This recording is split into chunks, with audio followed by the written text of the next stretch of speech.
So now it's live in our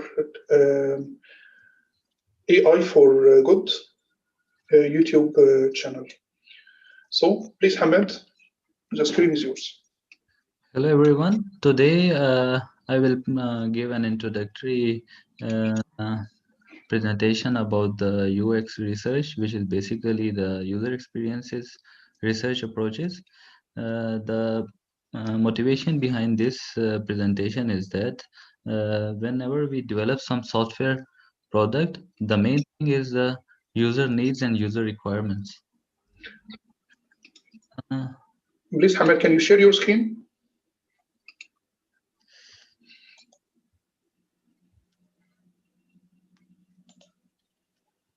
is it okay now? Yes, it's fine. Yeah. So the motivation behind this presentation is that the user is our prime consumer, and it is very important to know about the user's needs and requirements. The agenda for today's presentation is that I will explain little about what is actually the UX research is, and then I will describe little about the UX research approaches, then some methods for user experience research, and then I will go towards how we can follow the user experience research like stages and approaches during the product development, and what are the current issues which are being faced by the researchers which are designing the user experiences and user interfaces, and how they can prove their like represent their results of a user experience or user interface. And then I will describe little about the like different strategies to quantify the UX research data. So basically, the UX research is totally based on the user, and to understand the user's needs, to improve the design process, and know more about the user's requirements, and to investigate the different users' experiences and understand their problems, and then redesign these interfaces and these software products based on the explored data. So here are some main approaches of UX research, because in the UX research we have to conduct different studies to understand the user needs and potential opportunities to improve those needs, or to synchronize our product with the user's needs so that it can be more productive and more usable, and more like user can be more satisfied with our product. So basically, there are main four approaches. One is the qualitative, in which the developer or those who are developing some software or some product, they are directly involved with the user and analyze their experiences for like knowing about their attitudes and behaviors towards the specific products. And the other one is quantitatively measure those, like indirectly it can be like further when we will move towards the methods, then we can know better about how with the qualitative and quantitative measures differ from each other. But this quantitatively, we are not directly uh, involved with the users or taking their interviews or something. We are analyzing the users' approaches or users' actions and activities based on some like numerical data, or and third one is understanding what user actually says, and the fourth one is behavioral, what actually users do, because sometimes user express something else and user do something else. So it is very important to engineer the requirement of the user, because sometimes user cannot express well what user actually wants, but we have to understand based on the user's action that what actually users needs or what actually users wants to do. So here is a landscape of, actually the qualitative and quantitative measures go in hand with the behavioral and attitudinal approaches. If you look here, there are some methods for the research, UX research, which can be used to evaluate our products. or to gather more requirements from the users to understand the users like usability of the product, satisfaction level of the user from our product. So these are various methods which can be used at different levels.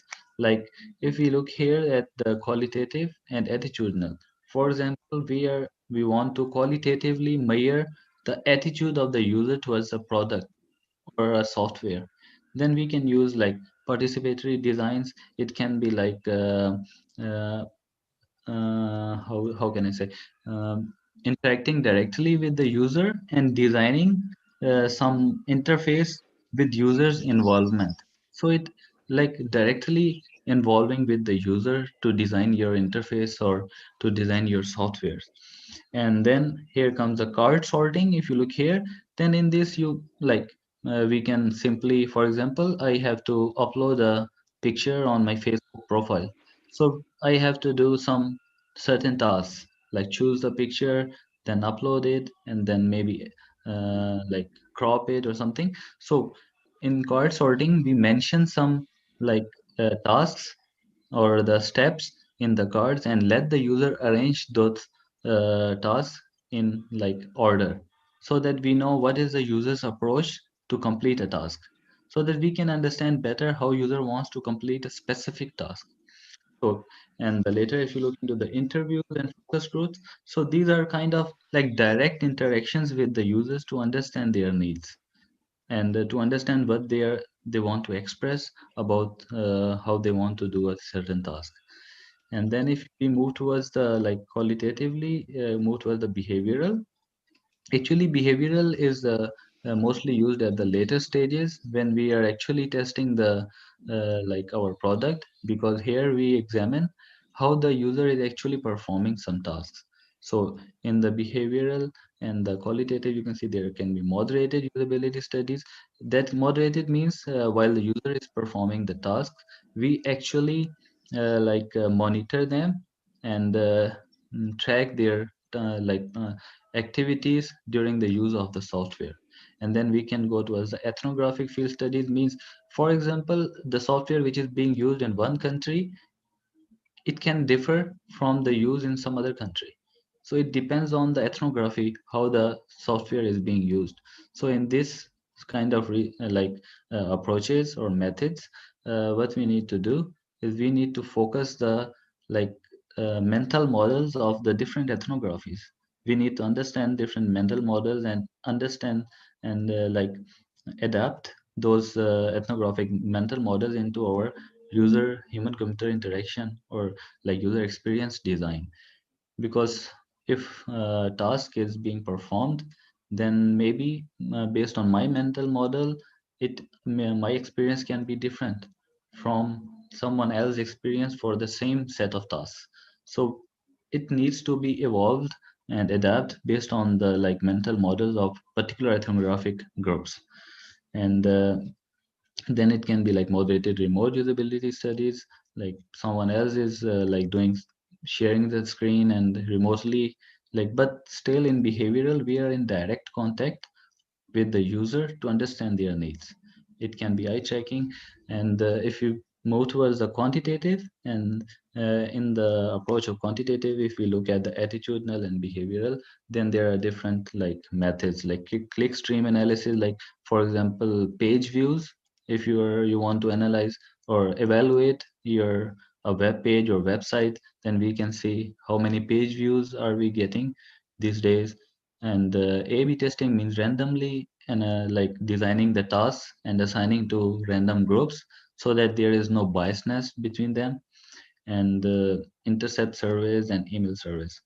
So these are some like maybe in this time span it would not be like easy to explain in detail all these methods. So I just wanted to give a brief introduction of like when we can use which research methods, because it is very there are lots of UX research methods, but the thing which is confusing is when to use which research method.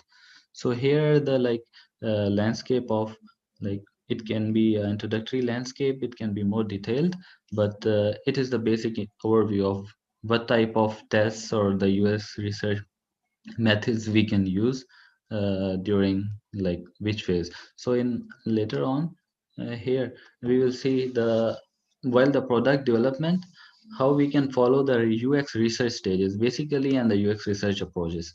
Uh, Basically during the product development there are the main three phases. First, we need to create a strategy based on our knowledge and based on our opinion and the like users market, like what is the current trend of in the users. And for example, we are designing a website or some software product, and then we have to know the users needs, user initial requirements, users like mental models of like current focus group which we are going to focus in our product. So, and the second stage is then we execute it on like partially test our system on different groups before actual deployment, so that we know it is like capturing most of the users needs, and it is more like adaptable by the different users. And then we move towards the assess. And the assess means is we actually deploy the product and then test our product based on the actual use. And with these phases there are different UX research stages and different like these UX research approaches which we need to follow hand in hand with the product development phase. So this is very important to understand the like needs of the users to efficiently design their experiences based on our software. So here is the like discover what is relevant for the users. This is the first stage of the UX research which has to be done at the first phase of the uh, product development. And then if we go towards execute, then we need to explore based on our the initial prototyping that what are the further needs. As I discussed before that the attitude of the user can be different from the behavior of the user. So that is the main reason that before actually deploying the product, we have to execute some initial tasks based on the prototypes, so that we exactly know what are the actual needs of the users. So for knowing those needs and requirements, which maybe user cannot convey properly, so for those reasons, we have to explore based on initial prototypes. So this is the very important phase before deployment. And then when we have to assess the actual performance of our design or user experience, which we have designed or some software, because user experience is based on the what you develop. So for example, it can be web page or it can be a software, how easy it is to use.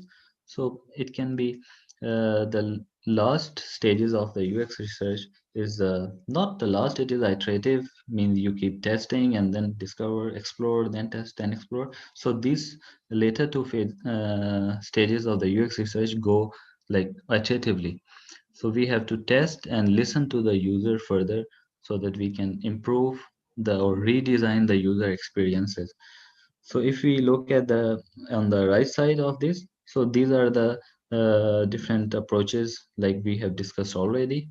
So these can be used at different phases of the product development, because like for me, when I jumped into the like UX research and I was working with it, the main problem which I was like facing is that I can easily find different approaches and methods of UX research. But the main problem was what I should use and where I should use and when I should use. So the main thing is to understand what type of like UX research approaches and what should be the exact time of using those approaches and stages of UX research. So here is the like brief overview of what type of approaches we can use at which level or which phase of the product development.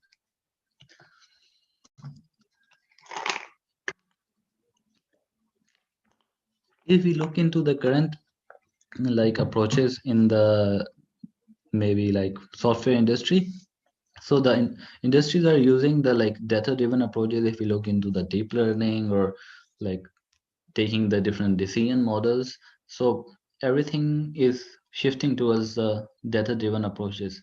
Like if someone has to validate his research or prove the like importance of some research, then the main thing is to we have to prove it based on data driven approaches.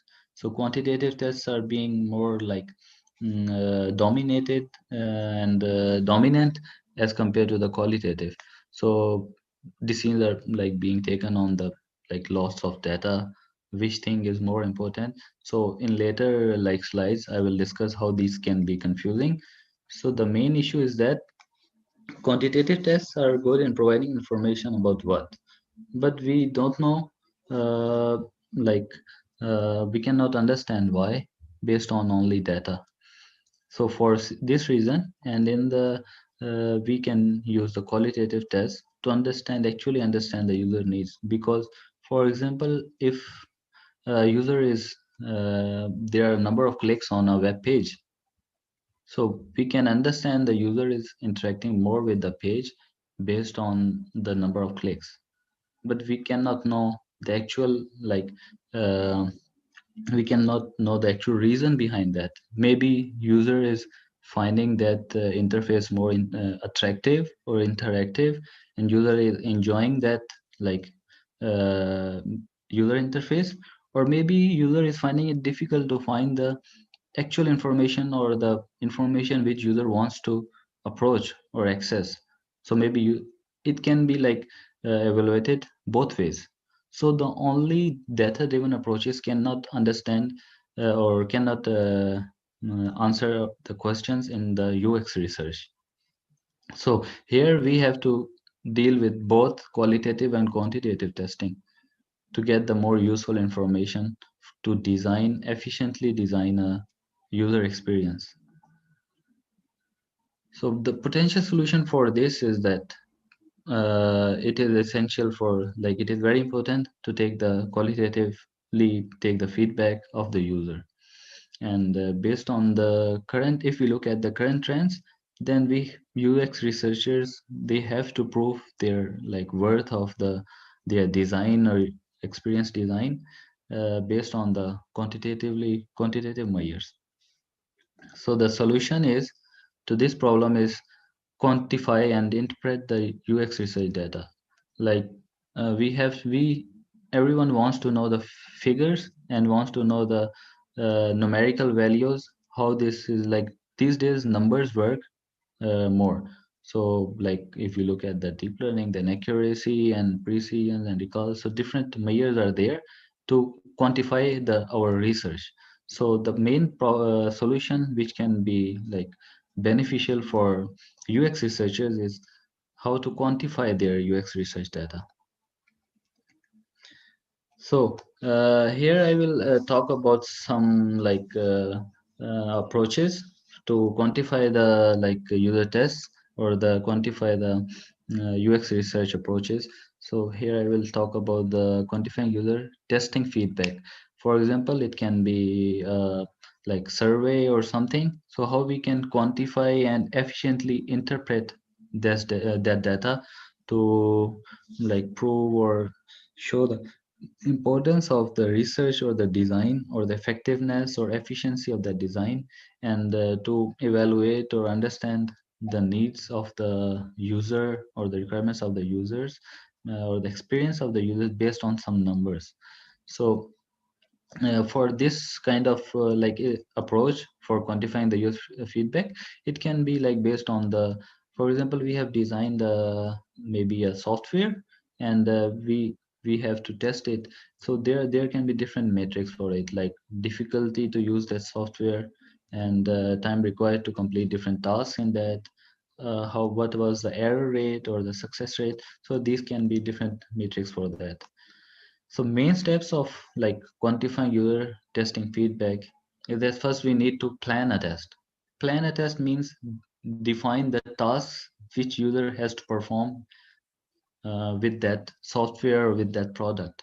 And then we have to assign different complexity levels at different. For example, if I have to upload an image to my Facebook profile, then it is complexity level is different with the task that I have to maybe completely change the email address or something. So these complexity levels are different. So we have to define the complexity levels and tasks in the first phase.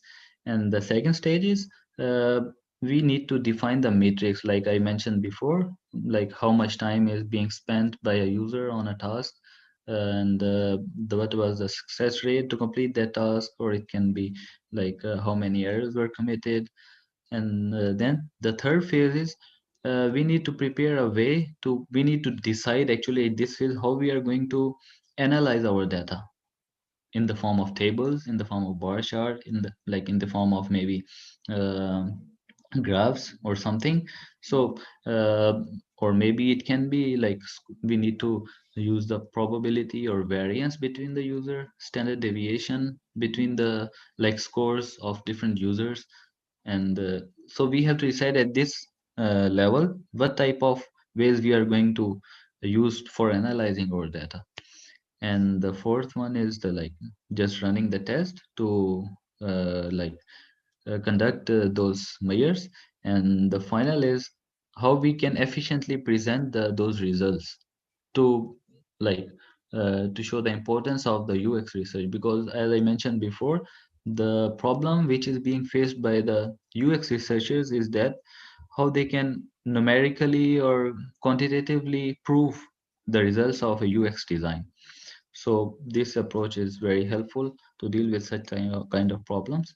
So here I will take an example to like so that we can have a like overview of how we can use such type of techniques to quantify our results.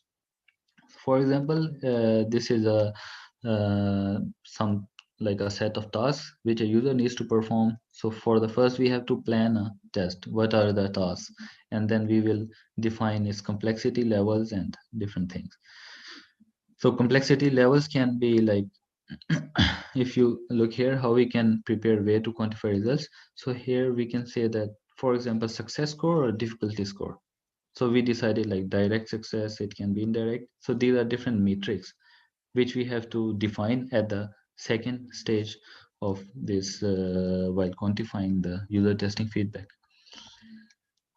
And in the third phase, we have to like design and describe how we are going to analyze the data. So if we look here, these are the in the description here, these are the different tasks and then their importance, and it can be like maybe complexity or something. So, but here it is importance, and then success rate. And if you look here, these are the score points, for example 3 for direct success.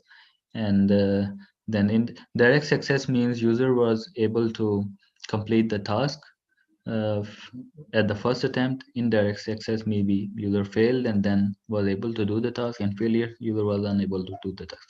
So these are the different metrics. To based on that, we assign different scores, or the user assigns different scores to our software.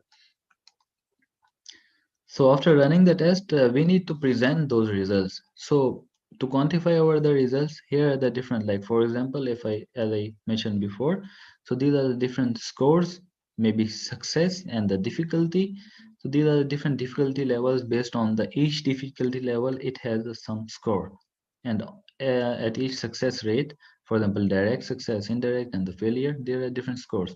So based on these overall like score of our software based on its different tasks, we can decide whether it was like good or not. So another way of like presenting the results can be like bar chart like this, and it can be, as you can see, every task score or every task success. So these are the different measures. So we have to define what we actually want to present. Maybe it can be based on the eye tracking.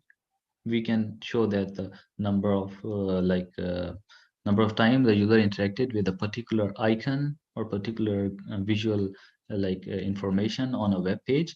So what type of information is more attracting the user? So we have to, it depends on us and our software. So what type of matrix we need to define, how we are going to analyze our data, what can be the efficient presentation of the data. But this is the basic picture of how we can quantify our results. So another very important like approach for maybe quantifying is that experience rating. Sometimes we don't we like when we look find it on our like some game or something or some software or a web page, maybe we find we may not give it much attention, but it is a very prime like for of use for the developers or the UX researchers, because for example we have page views, as I mentioned before about the clicks. uh, Less page views mean the users are quickly finding what they are looking for, so their experience is better. And less page views can also be meant that the user is finding the experience worse, so they don't want to visit that page or web page again. So less page views is a metric, and it can give the number of numerical value, how many times a page is being viewed by the user.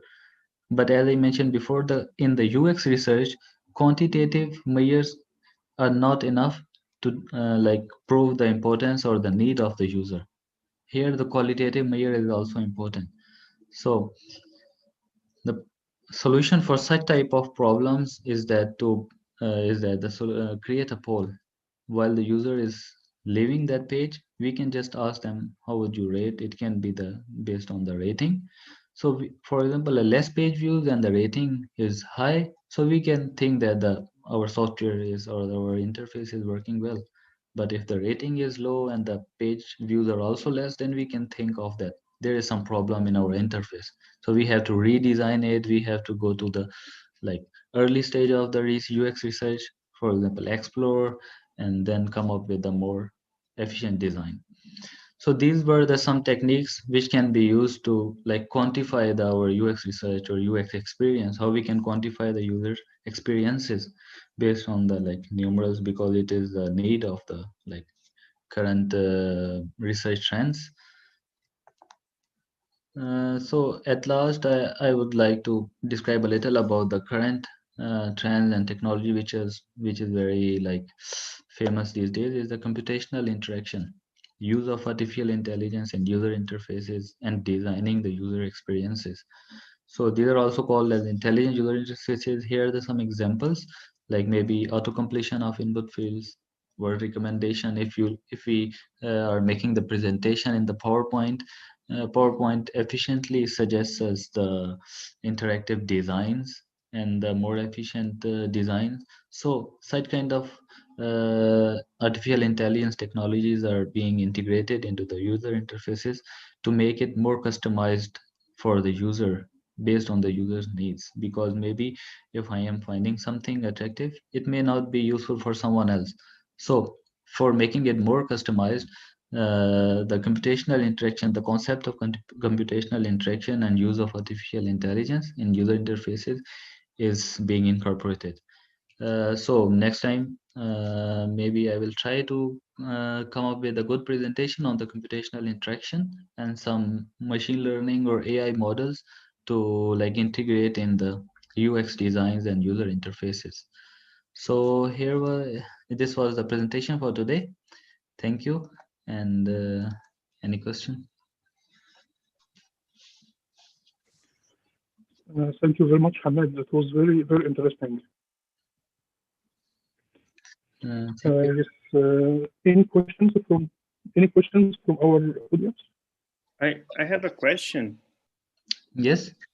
Thank you very much for the nice presentation. I think this is very inspiring. You know, several projects and specialization projects, master thesis. We need to perform a kind of evaluation, and you know, you provided very nice pointers to good literature. I wonder if you could. Two questions. I wonder if you could share, good references that Yes. you use it to prepare this presentation. I think that would be very useful for our students. Okay. Another thing is, uh, you. It seems that you have already used some of those elements, you know, for evaluating interfaces in previous work. I wonder if you could share your experience and and typical challenges that you faced when you used those approaches, maybe during your master or in a previous activity. Do you have any particular case that you could share with us that somehow is connected with the content of this presentation? Yes, I can share soon. Maybe in next presentation, I can like present about my master's work in which I was focusing on with the Mhm. VR system testing and the mixed reality system testing. So it was on different levels. One was for the normal user, maybe it was related to the entertainment, and one was one software or the interface was directly related to the like official use, some like employees. So I can define the problems which I faced and how I tried or I managed to handle those problems during my research. So I will make a presentation on that, and I will definitely uh, give an overview of the problems I faced and how I managed to handle them. And for the today's presentation, I followed there is a very famous group, Nielsen Mhm. Norman group. So these are very like in the 19th, they formed this group, and they are very active in the user experience designs and approaches. So I followed them. I can share the reference later on. Yeah, very nice. Thank you. Yeah.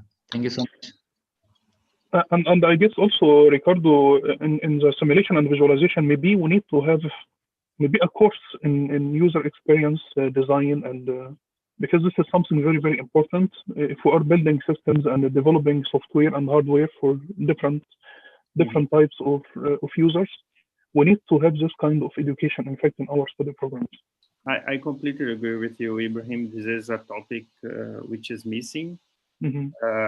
We need to discuss at some moment if we should include it as a mandatory, as an elective, maybe in the beginning as a specialization course.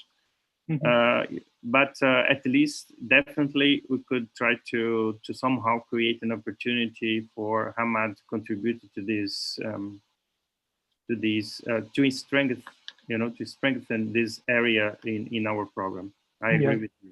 So I mean, for developing the new courses, we have deadline in December, I guess. Or so if we need to develop something, we need to prepare maybe course description and at least prepare it to be within deadlines, and later on we can activate it, or we can just. Yeah, I But, prepared last year at least a description of a course on experience design, and maybe we should discuss this with Hamad to see mhm. if what he feels and what he'd suggest, to improve that description.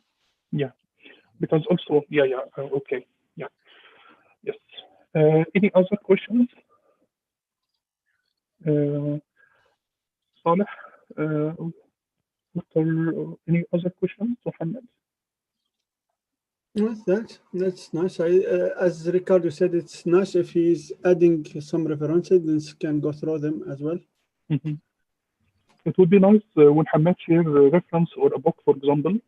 And of course, if we can develop this course, I guess I will attend this course myself. So because this is something very important. In fact, if we can have this course in our study program, it could be master level course or maybe a PhD course, and it would be very, very important. Yes, I have a question to you, Hanan. So because Yes. we are working, for example, in social robots, and we are building those tools and those solutions to all the people. And at the same time, also, we are expecting that maybe family members will use those tools. So which user sector should we focus on? Should we focus on old people, or should we focus on family members or in nurses in home service center? So how can we solve this problem if we have different categories of users at the same time? So we have a product, and the product we're expecting that all the people above 80 years maybe they will use it. Nurses in the home service center will use it, and family members will use it. So how can we solve this problem? Ibrahim, for such kind of things, first we need to identify the level of like user. Maybe a user can be a Mhm. primary, The other user can be the secondary.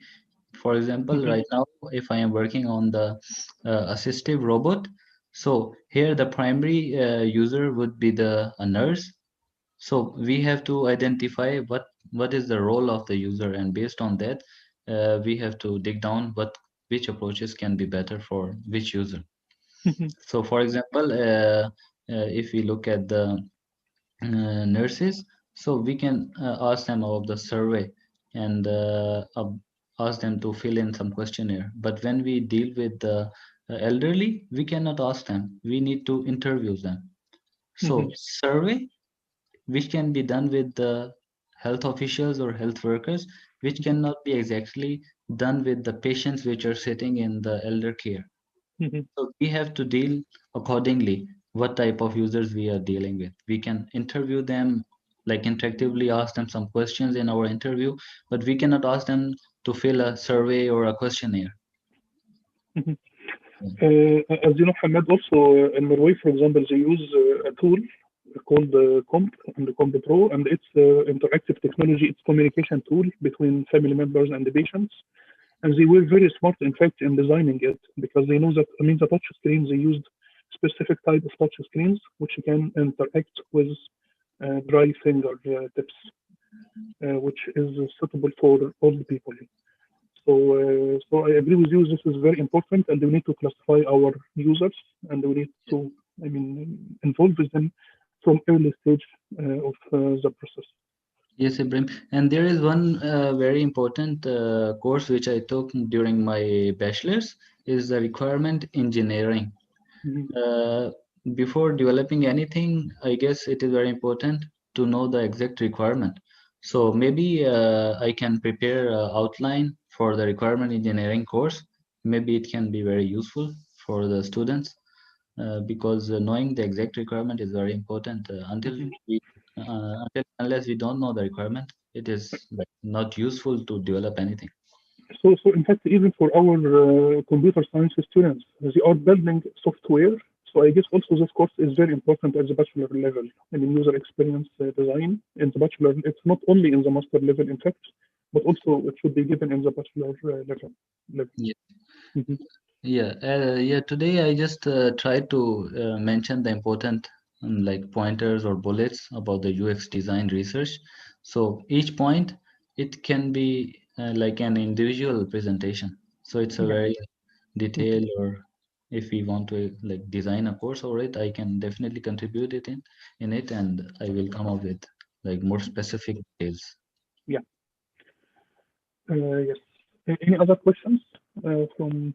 Uh, we will have the presentation. I have a link, YouTube link. I will share it with all people again at the end of, the session today. So if we don't have any other questions, so thank you very much, Hamed, for this nice presentation. And I want to inform people that we will have midway evaluation at 11th of December, midway evaluation for Mengitao Son. And the evaluation committee consists of Professor Ricardo and Associate Professor Gertz. It will be from 10 to 11 at the same time at 11th of December. So please try to attend, this one, especially for PhDs also, because at some point you'll have your midway evaluation, and it's very important to get some experience what has been done, what usually expected from PhD student in his midway journey in his PhD. Yes.